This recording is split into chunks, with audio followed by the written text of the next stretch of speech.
রটন্তী কালী পুজো কি, কি তার মাহাত্ম্য?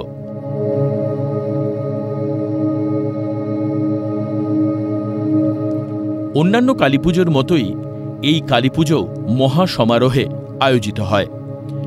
কিন্তু রটন্তী কালী উৎপত্তি কিভাবে, কি বলছে পুরাণ, শাস্ত্রই বা কি বলছে? রটন্তী কালীর সঙ্গে শ্রীকৃষ্ণের বৃন্দাবন লীলার কি সম্পর্ক রয়েছে, আজ জানব সেই সমস্ত বিষয়ে। রটন্তী কালী নাম কেন? রটন্তী শব্দটি এসছে রটনা শব্দ থেকে।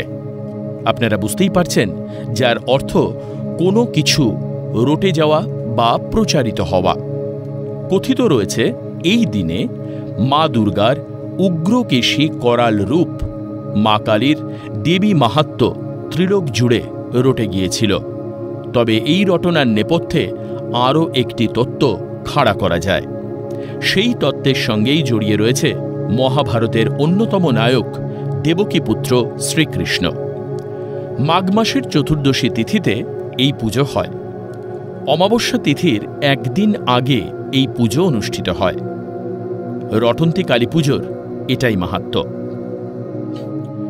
রটন্তী শব্দটি এসছে রটনা শব্দ থেকে, যার অর্থ প্রচার হওয়া।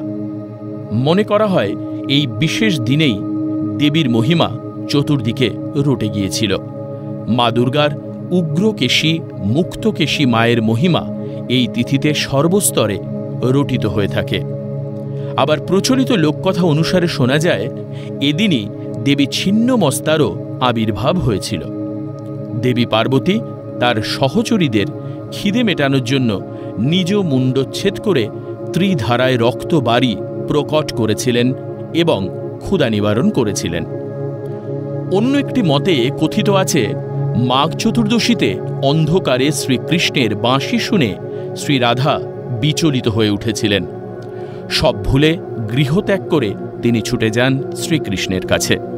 শ্রী রাধার শাশুড়ি এবং ননদ ছিলেন সুযোগের অপেক্ষায়।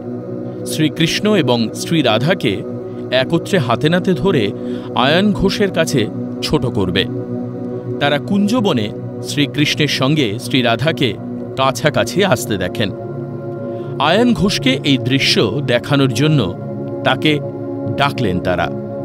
আদিশক্তির উপাসক আয়ন ঘোষ এবার গেলেন সেই কুঞ্জবনে। অন্তর্যামী শ্রীকৃষ্ণ সবকিছু বুঝতে পেরে নিজেকে মা দুর্গার উগ্রকেশী করাল রূপী মূর্তিতে বদলে ফেলেছিলেন বলে কথিত রয়েছে।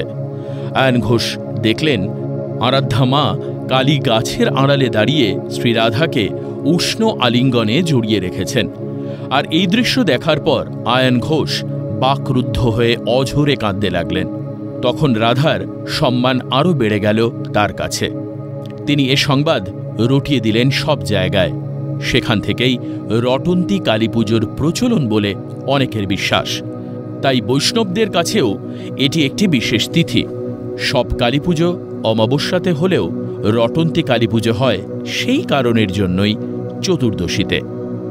বিশ্বাস অনুযায়ী যাদের জীবনে দাম্পত্য কলহ রয়েছে কিংবা যারা কোনো অবাঞ্ছিত কারণে দাম্পত্য সুখ পাননি বা যাদের সদ্য প্রেমে বিচ্ছেদ হয়েছে, তারা এই সময় রটন্তী কালীর আরাধনার মাধ্যমে নিশ্চিতভাবে তাদের মনোবাসনা পূর্ণ করতে পারেন।